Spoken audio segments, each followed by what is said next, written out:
And once I really dug into the depression of it all and what it was and what was actually bothering me and what was actually triggering a lot of those Hello, thoughts. Carrollton, Texas. In today's news, there is a 2-year-old trapped inside a house fire. The fire was started by the father's girlfriend who set the father's bed on fire while he was sleeping. The father managed to rescue 4 of the 5 children who were inside. As it remains, there is still a toddler trapped inside the home. There are firefighters and first responders on the scene.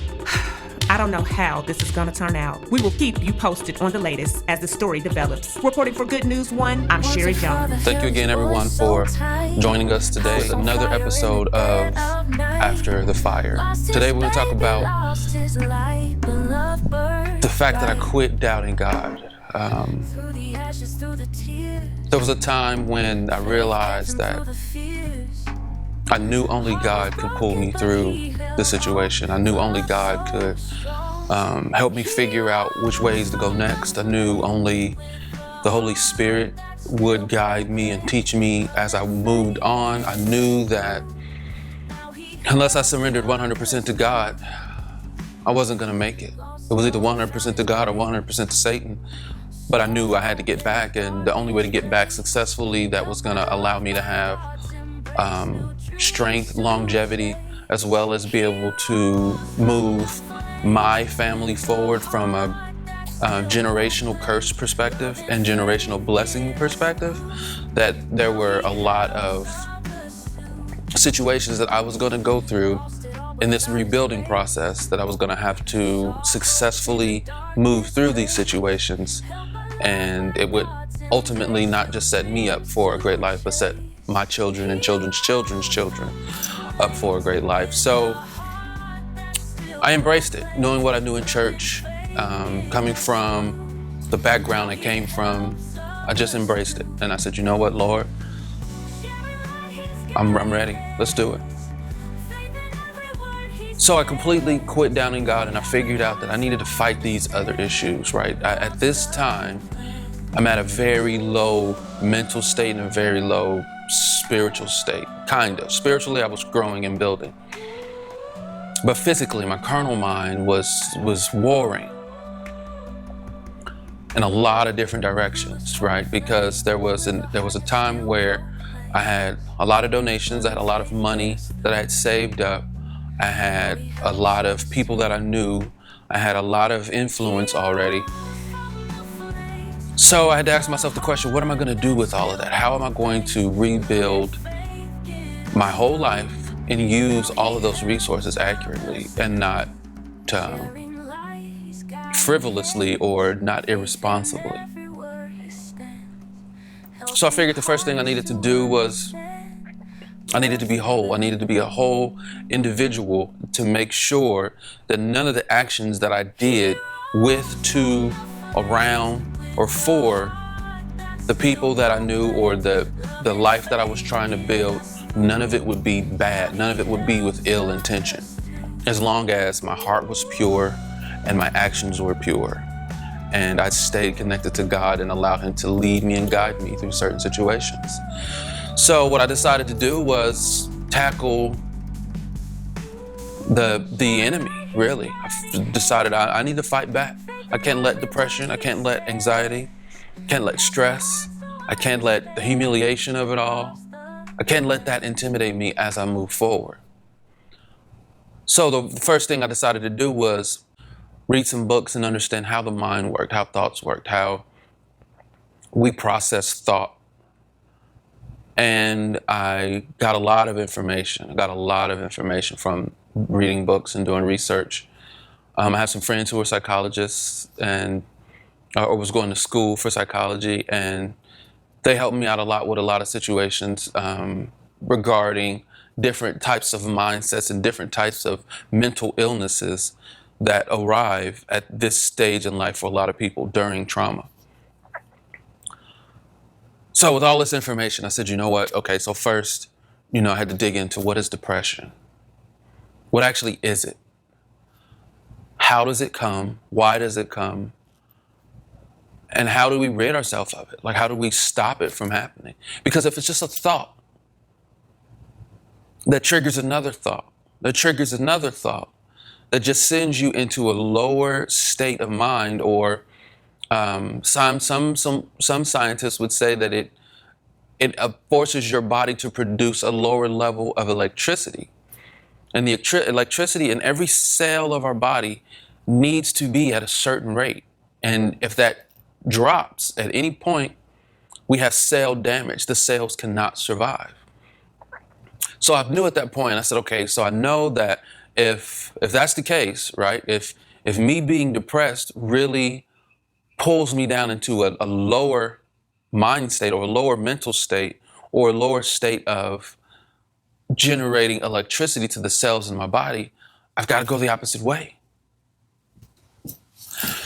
So if I have to go the opposite way, how do I do that, right? How do I do that and maintain consistency, right? Because at this point, things were coming into my head so fast, and thoughts were coming in so fast. I mean, everything from, I wanted to fight and kill, and, I wanted to destroy that girl for doing what she did to my life, all the way up to I wanted to end my life. And I realized there had to be some in between. There had to be some balance, right? I'm a middle child. I'm a Libra. My birthday's on the 17th of the month, just right, almost in the middle, right? So I know about balance. And I took all of that into the equation, and I said, you know what? I've got to find some balance. And once I really dug into the depression of it all, and what it was, and what was actually bothering me, and what was actually triggering a lot of those thoughts that would just send me into a spiral of nothingness, just sitting in a corner and looking and staring for hours on end, I realized that I had to almost do like we do in life. You know how in life you've got those friends or those people who just really encourage you and really push you and really prime you to do great things. And not just people who say, oh yeah, go give it a try, but the people who say, you know what? I've watched you for a long period of time. I know you're good at this. You're going to do well. The people who accurately push you in the right directions. Those people are the people who strengthen you and make you do things outside of what you would normally do. Now, sometimes that comes in a peer pressure campaign, if you will. So outside of the peer pressure side of it, where you're being forced to do something that you wouldn't normally do, that's probably outside of your character, or is in your character, you just hadn't done it before, and once you do it, you realize you love it.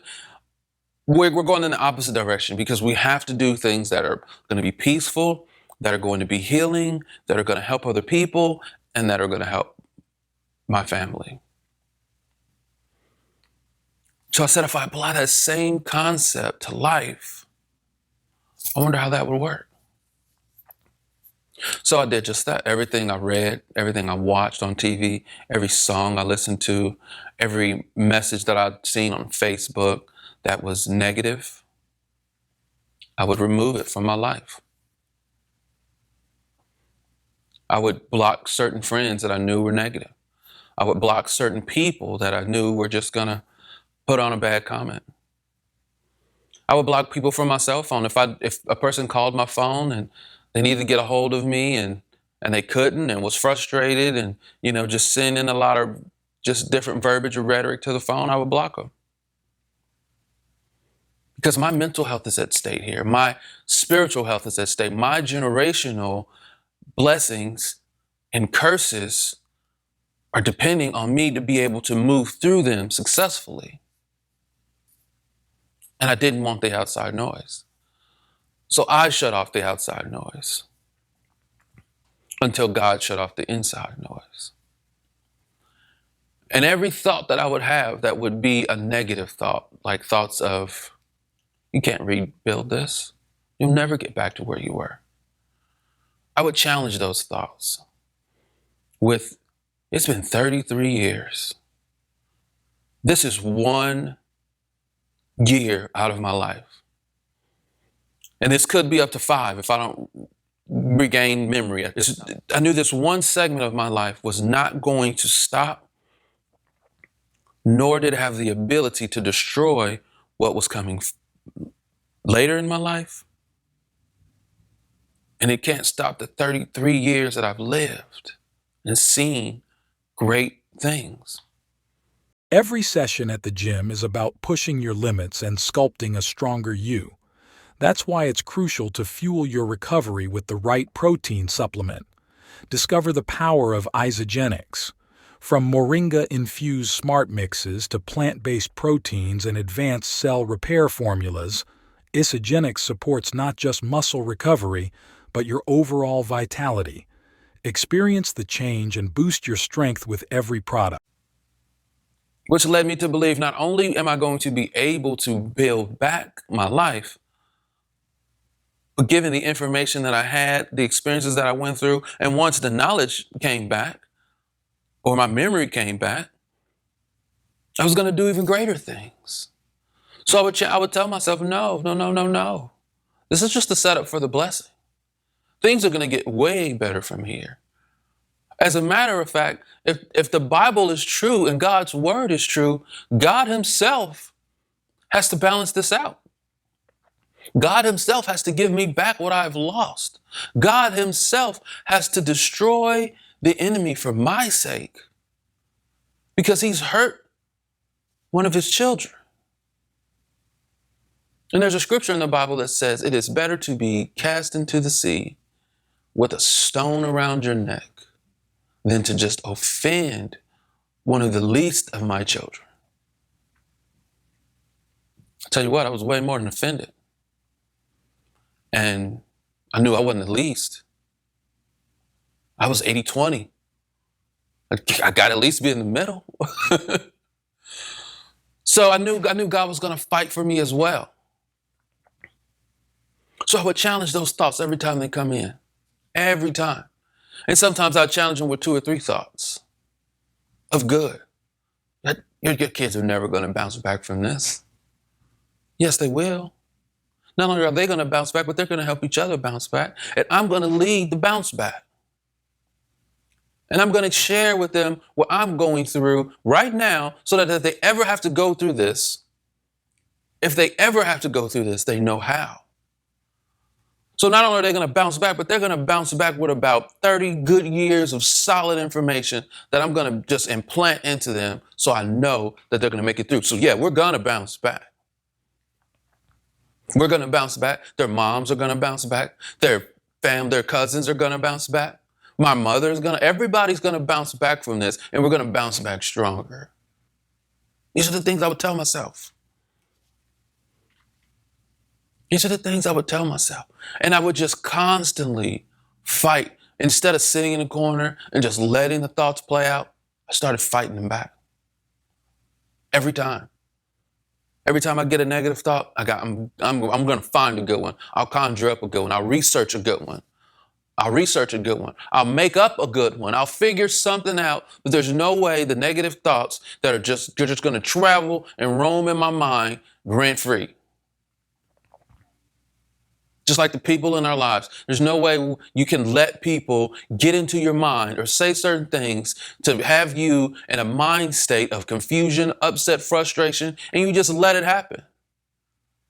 You can't. You tell yourself, somebody calls you out your name, you tell yourself, no, that's not me. Back in the day, back when we were children, we used to say a term, sticks and stones may break my bones, but names will never hurt me.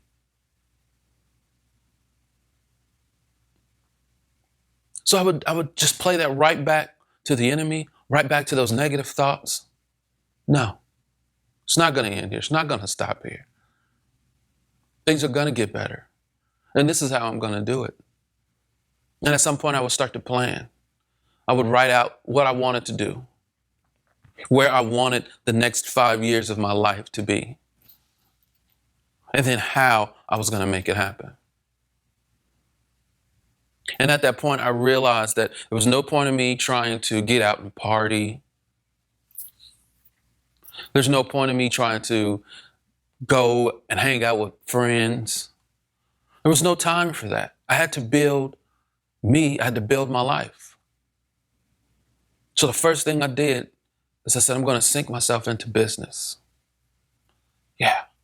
business. I grew up in an entrepreneur family. My grandfather was an entrepreneur. My uncles are entrepreneurs. My dad's an entrepreneur. My mom's an entrepreneur. Everybody in my family were entrepreneurs. And I decided I wanted to go to a corporate environment so that I could understand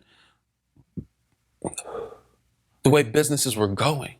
Because all of my family was moving through paper receipts, typing up letters on a typewriter. And I knew the world was going to change. It was going different. And if I wanted to have a business myself, I needed to know how to build one, what an SLA was, a service level agreement, what an SOP is, standard operating procedure, what an organizational chart is, what an organization is, how to lead a team, how to manage time, and then get all of the different certifications that I would get inside of the corporate setting because they knew I was a sponge. So I took SQL, I took HTML, I took Crystal Reports, I did PeopleSoft development, I did Visual Basic, .NET. I learned all of the different languages I possibly could while I was in the corporate environment, in a corporate setting. I took time management courses to learn how to manage time. I took customer service courses so I knew how to provide the best customer service possible to a customer. And not only that, teach it to different teams. And at some point, I was able to lead different teams in different IT environments and fly back and forth from here to LA and manage another IT department there. So I was well equipped. At this point, I was well equipped. And fortunately, a lot of that stuff I remember. So I sat down and I said, okay, I'm going to create the personal training business because I love personal training. I did personal training at this point for about 10, 11 years. I had never advertised and I was always busy. No brainer. Right. I was also a drummer in a band. I'd played drums 5 or 6 days a week, but I didn't want to play drums.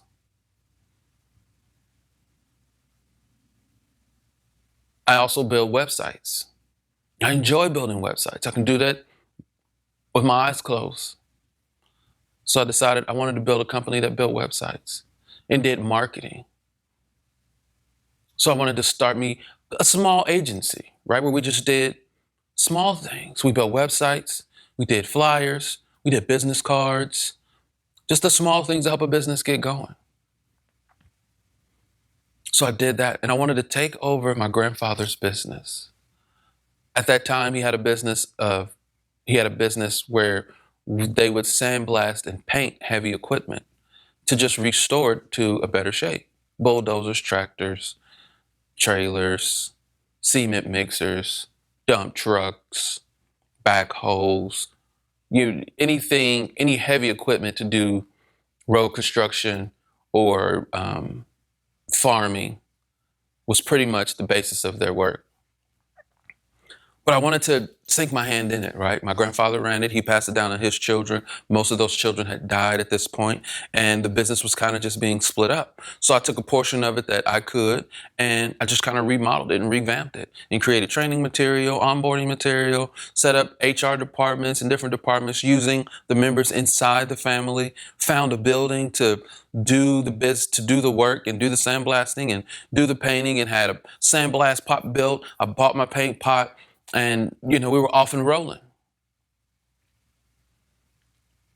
And I just held true to those 3 businesses, and I just sunk everything I could into it. And yes, those businesses are all still running now, except the sandblasting and painting business, because OSHA regulations have changed. So it required that I, build a building with a paint booth and ventilation system. And my heart just wasn't in it that deep. So I let that go.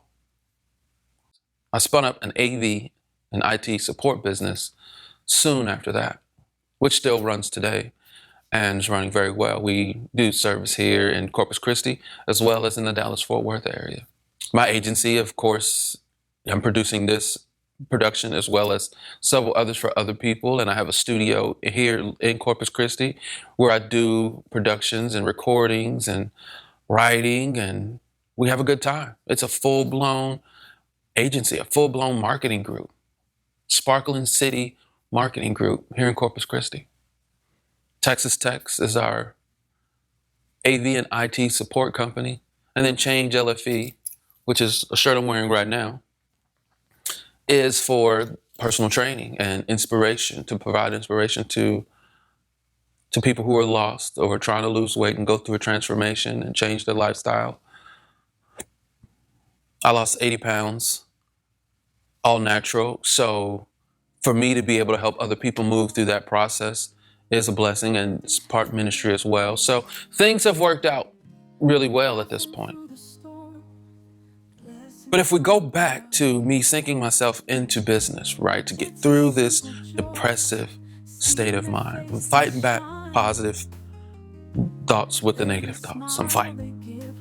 I'm spiritually, I'm watching every pastor I can get on TV. I'm reading my Bible. I'm making sure that I'm feeding my spirit so that nothing comes in that's negative that'll stay.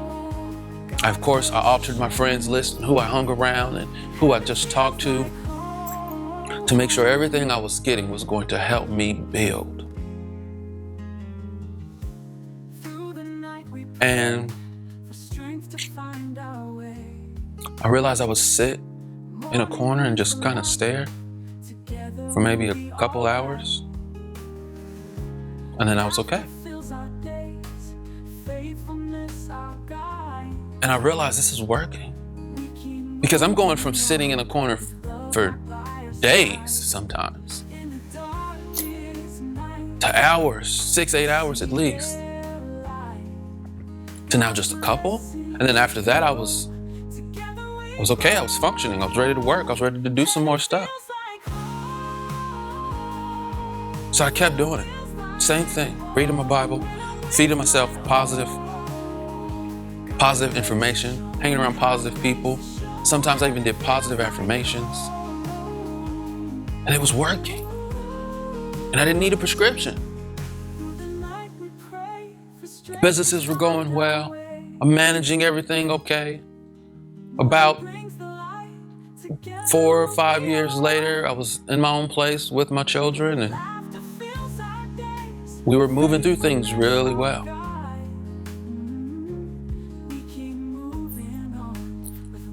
And I realized that depression was nothing more than a thought that comes to our mind. And then we attach another thought to it, which is generally negative. And then we get another thought. It could come from us or it could just come. That's negative. And you chain all of these negative thoughts together, right? And you're so far down in this dark black hole of I can't do it, or it's not gonna work out, or there's no way this should be happening to me. And we just kind of live there. And we get upset, we get frustrated, we cry. I got to a point where I was tired of crying. Through my whole life, I had never had a reason to cry. Some people would tell you they didn't think it was possible I would ever cry. But I cried, and I cried, and I cried, and I cried, and I was tired of crying. People would talk to me and they'd say, hey, man, I can't hear you. Because I'd have that crying voice, like I couldn't even talk loud because I would want to cry. It was crazy. It's kind of like, when they breathe in deep because you're going to cough. I didn't want to talk loud because I was going to cry. I was talking like this, and I really couldn't get it out good. And I couldn't straighten it up. You know how you could sit up and straighten things out? I couldn't straighten it up. I was hurt that bad. It was like I couldn't use my full voice. I could only use about 50% of it. And people would say, man, I can't hear you. You got to speak up a little louder. Especially if I was trying to be, flirt or something. Huh? I'm sorry. What did you say? What did you say? Who? Oh, I look good. Thank you. That was very nice. I would almost get treated like a 5-year-old.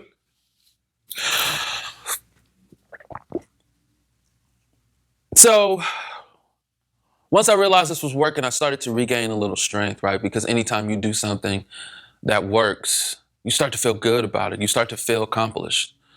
You gain a little more strength and you feel like, okay, this is working. It's getting better. And depression isn't something that has to take us out. It's not something that we cannot control. It's totally controllable. But we have to realize that God did not give us the spirit of fear. God did not give us depression. God says, I come that you might have life and that more abundantly. But we've got to trust him. And we've got to quit doubting God, thinking that something else is going to happen that's going to trump God's ability or God's strength to be able to change the situation back to the good, and so that we can come out to be victorious. We have to stop doubting God. Because if we don't, we sit and we waddle in things and depression for days, months, years that we could be out of in minutes. The Bible also gives us instruction that if we resist the devil, then the devil will flee. There's only one way to resist, and that's to push back. It's only one way. If you try to push me down, if I push against you, I'm resisting. So we have to resist the devil. We have to resist the temptation. We have to resist the thoughts in our mind that are not of God, that are not right, and push back in order to move through depression.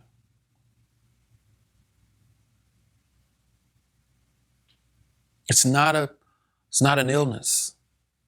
I wouldn't even call it a mental illness. You just got to push back. I read in a book that our minds can record information that's going on around us as a fetus at the age of 3 months. And the last thing to go, as far as our cognitive abilities, is our hearing.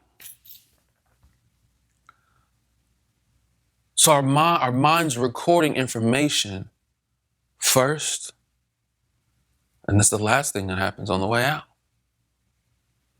So up until you have the ability to make decisions for yourself or for someone, what we're being told or what we're thinking.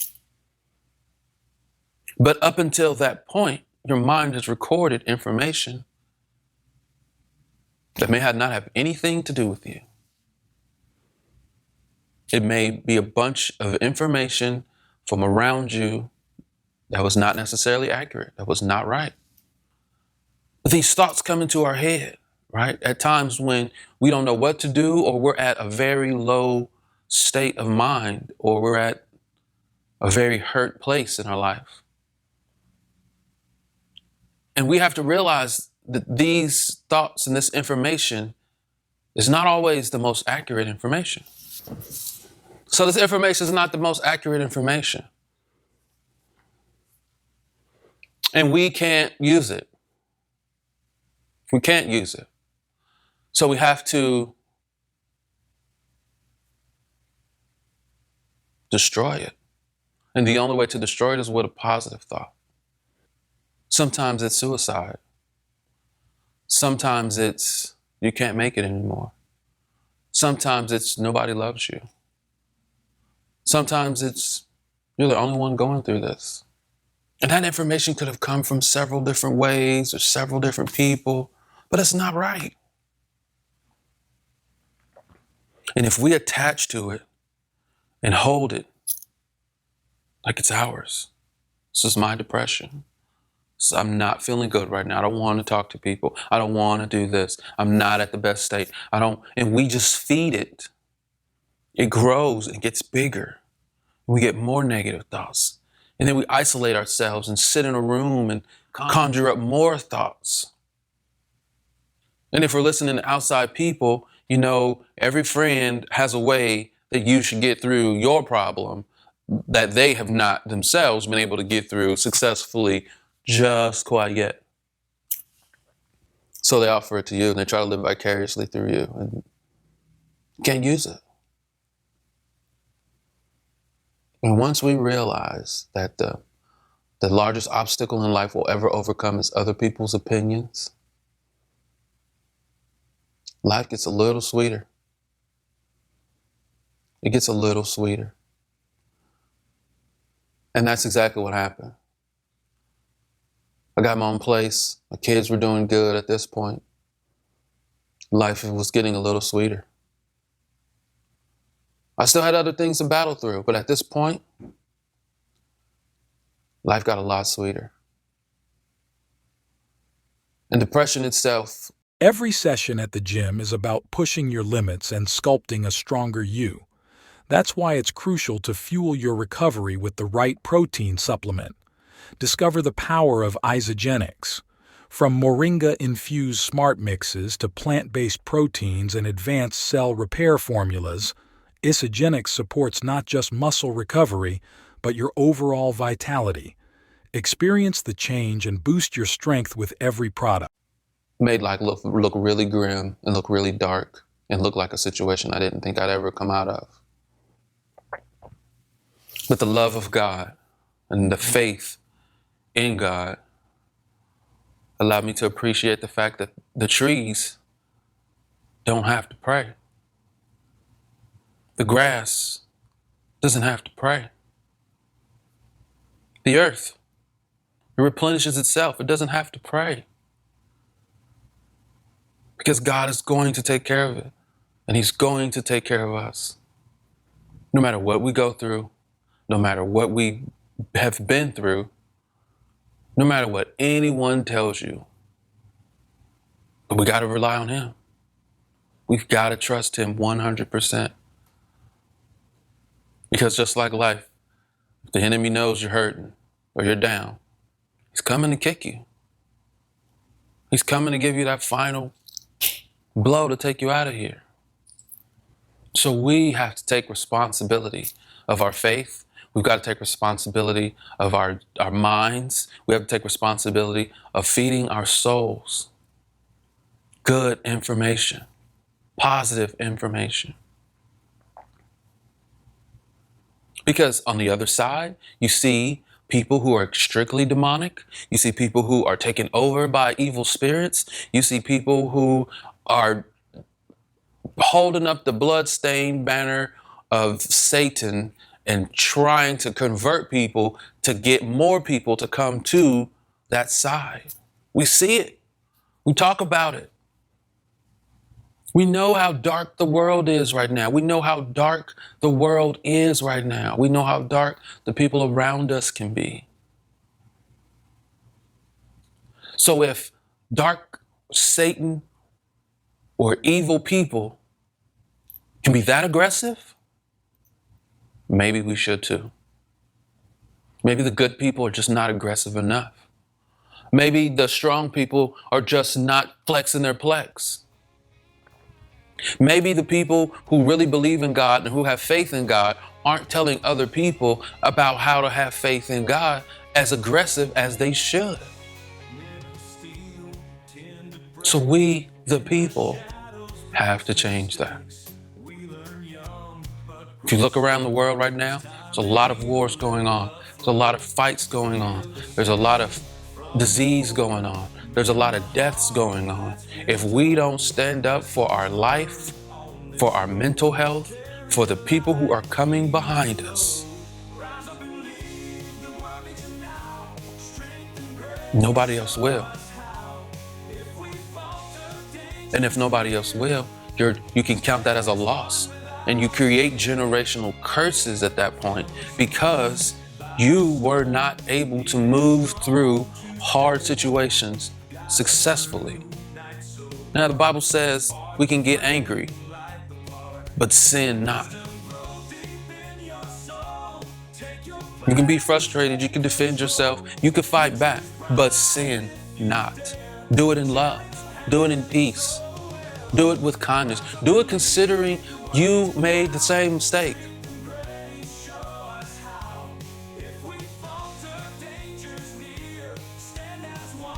I had someone ask me and said, man, you make that just seem so easy. Like, how do you just discipline somebody in love? I'll give you a prime example. A kid takes his mother's car for the evening and she doesn't know it. Mom wakes up mid of the night and realizes her car is gone and her son is gone. So she patiently waits until he gets in. And when he gets in, she checks to make sure he's okay. She checks to make sure her car is okay. And then she proceeds to tell him that that's not the right thing to do and he will be grounded.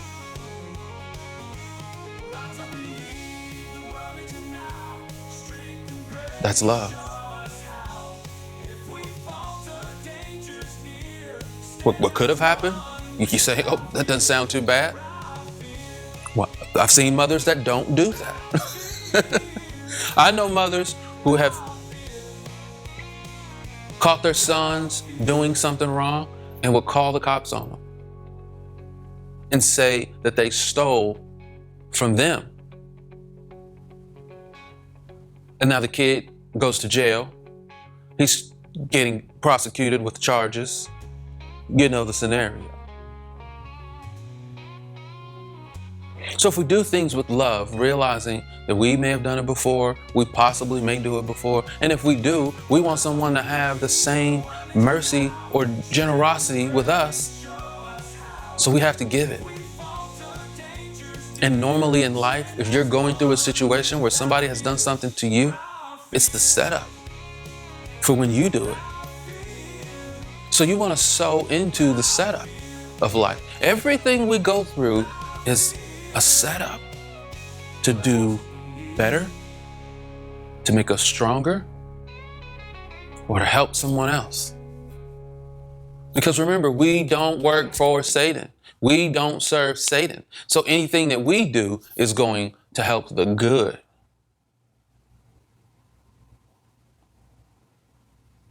So you can't get caught up or concerned about the fact, what if I do good to someone who's not a good person?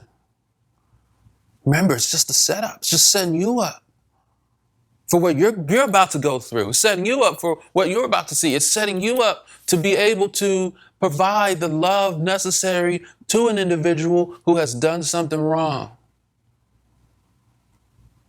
And it makes you better to be able to provide unconditional love. It makes you better to be able not to judge other people because of what they've done. It makes you better to be able to help someone when you know that they have hurt you. It makes you better. Because we're not in it for the, we're not in it for the instant gratification. Not if you're serving God. If you serve God and you want instant gratification, you might as well hang it up. I heard someone say a while back, which I thought was very good. If you want to make God laugh, tell him what you want to happen. God doesn't do it in your time. He doesn't do it in my time. He does it when it's necessary, when it needs to be done. He does it for who it needs to be done for. He does it at the time it needs to be done. So what I realize is it's more important for us to be conscious about the situations and the right now, the things that are going on right now. It is better for us to be conscious and be able to accurately display the love necessary for that moment. For that moment. We fly through life sometimes. Yeah, go, do what you need to do. I don't care, that's fine, bye. Stop. Slow down. What do you need? Okay, you have what you need. Do you need anything else? No problem. Call me if you need something. I'm here. Next, okay, yes, I can call you. I can do this. Okay, next, pull up the phone. You can jump on your phone. I'm gonna do whatever here. Do whatever I need to do and get off. Don't pass through moments. Don't try to multitask through moments if you're not a multitasker. Some people are. But if you're not good at it, don't do it. Because you're going to miss something that happens that's very important. And because you're busy, you may not even catch it until it has blown up into a much larger issue. or in my case, your house is on fire.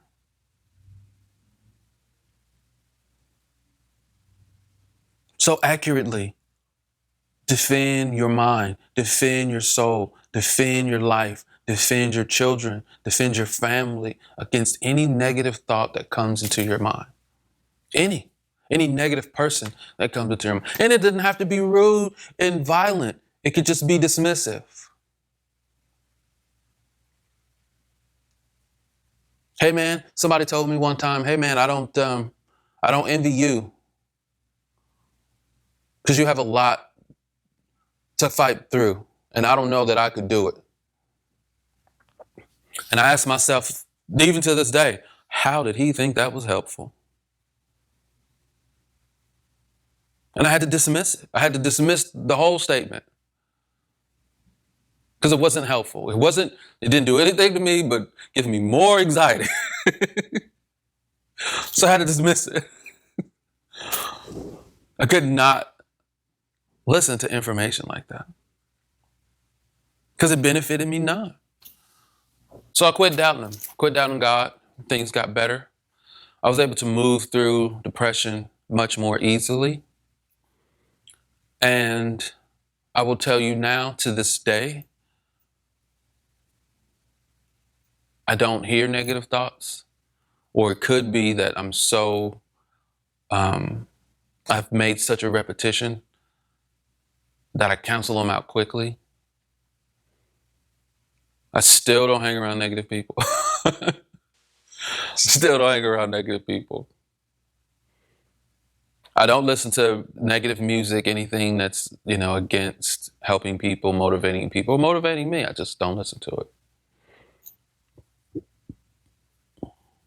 I don't watch television shows that are negative and dark.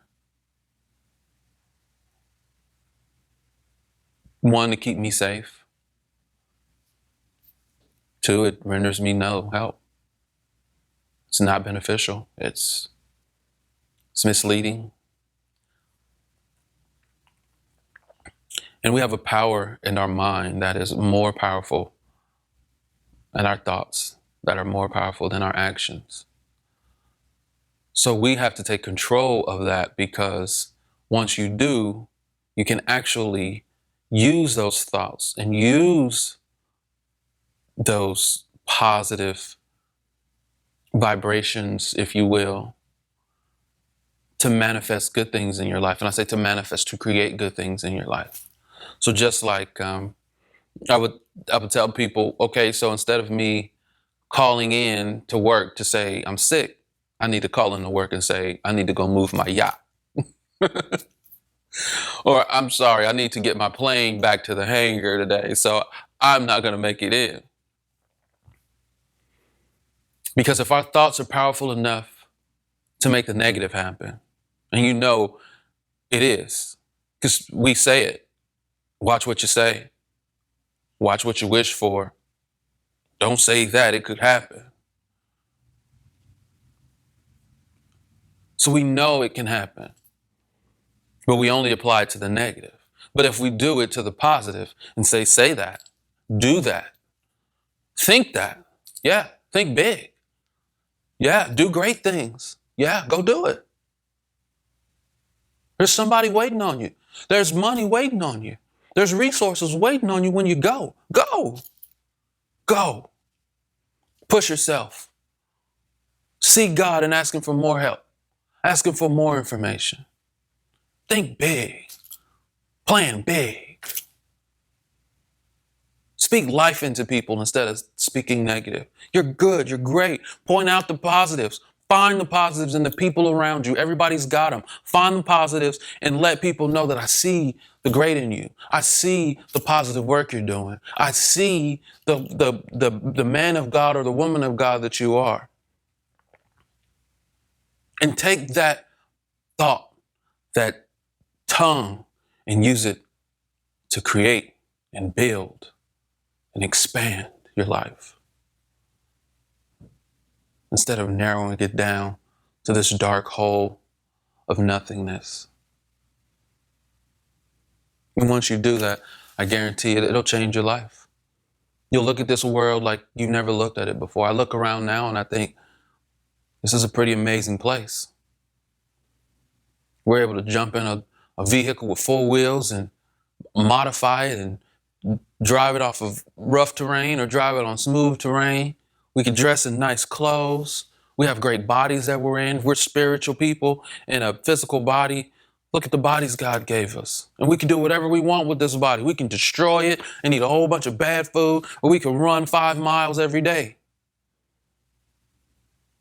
Because at the end of the day, this body's going back in the ground and our spirit's going to soar. So long as our spirit is good and our heart is good, guess what? Energy's never created or destroyed, so it'll live on. But we have the ability to do that. We can make children. We can grow families. We can make a lot of money. There's so much we can do here on planet Earth that can't be stopped. If we can just turn this guy off, or turn it on to positivity, and turn it on to inspiration, and turn it on to motivation, and turn it on to self-preservation, and preserve who we are and not let everything in and not let everybody in. And you can go as far as not letting in bad foods to preserve the physical body so we can enjoy the life we have a little bit more. I just want to thank you guys for watching today, the I Quit Doubting God series of this After the Fire YouTube segment. And as we go, we're going to talk more. We're going to get into anxiety. We're going to get into how I move through anxiety. We're going to get to how I move through the humiliation of it all, and I'm able to sit here in front of a camera and discuss this with you. We're going to move through the testimonial side of it and how what I have gone through has been a blessing to the people around me, and how it's strengthened them to just see me move through it, to know that they can move through it too. So we'll go through more, we'll talk about more, and I just kind of want to be as transparent as possible. You said I don't have any beautiful big stages and big lights and pyrotechnics, but I do have food that I know is going to feed your spirit. Filled the night dark and deep. Lost the sun in the fire's cruel sweep, but he held on tight, didn't lose his way. Faith and love showed him a brighter day. Ashes to dust, he knelt down to pray. Through the tears, he found words to say with a heart. Spirit, come and fill this place. I need your love.